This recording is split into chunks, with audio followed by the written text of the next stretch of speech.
Hola a todos, bienvenidos al canal. Hoy les voy a mostrar cómo eliminar proyectos en Premiere Pro. Lo primero que deben hacer es abrir Premiere Pro y como pueden ver aquí tengo varios proyectos.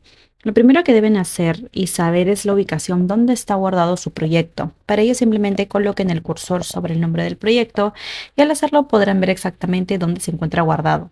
En mi caso está en la carpeta de usuarios, así que voy a dirigirme allí y solo tienen que pasar el cursor sobre el nombre del proyecto y se mostrará la ruta exacta donde pueden encontrarlo.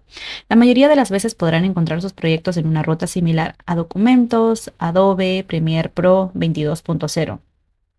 Aquí suelen encontrarse la mayoría de los proyectos. Ahora, lo que deben hacer es que deben verificar el nombre del proyecto que desean eliminar, recordarlo y cerrar Premiere Pro. Entonces, lo que voy a hacer es que voy a cerrarlo ahora. Y aquí pueden ver el proyecto que quiero eliminar.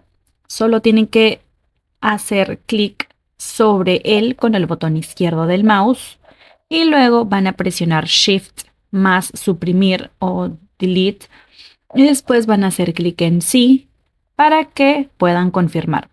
Una vez hecho esto, cuando vuelvan a abrir Premiere Pro, ese proyecto ya no aparecerá en la lista de proyectos recientes, como pueden ver. Y bueno, eso ha sido todo por el video del día de hoy. Si te gustó, no olvides darle like y tampoco olvides suscribirte a este canal. Nos vemos en un próximo video. Chao, chao.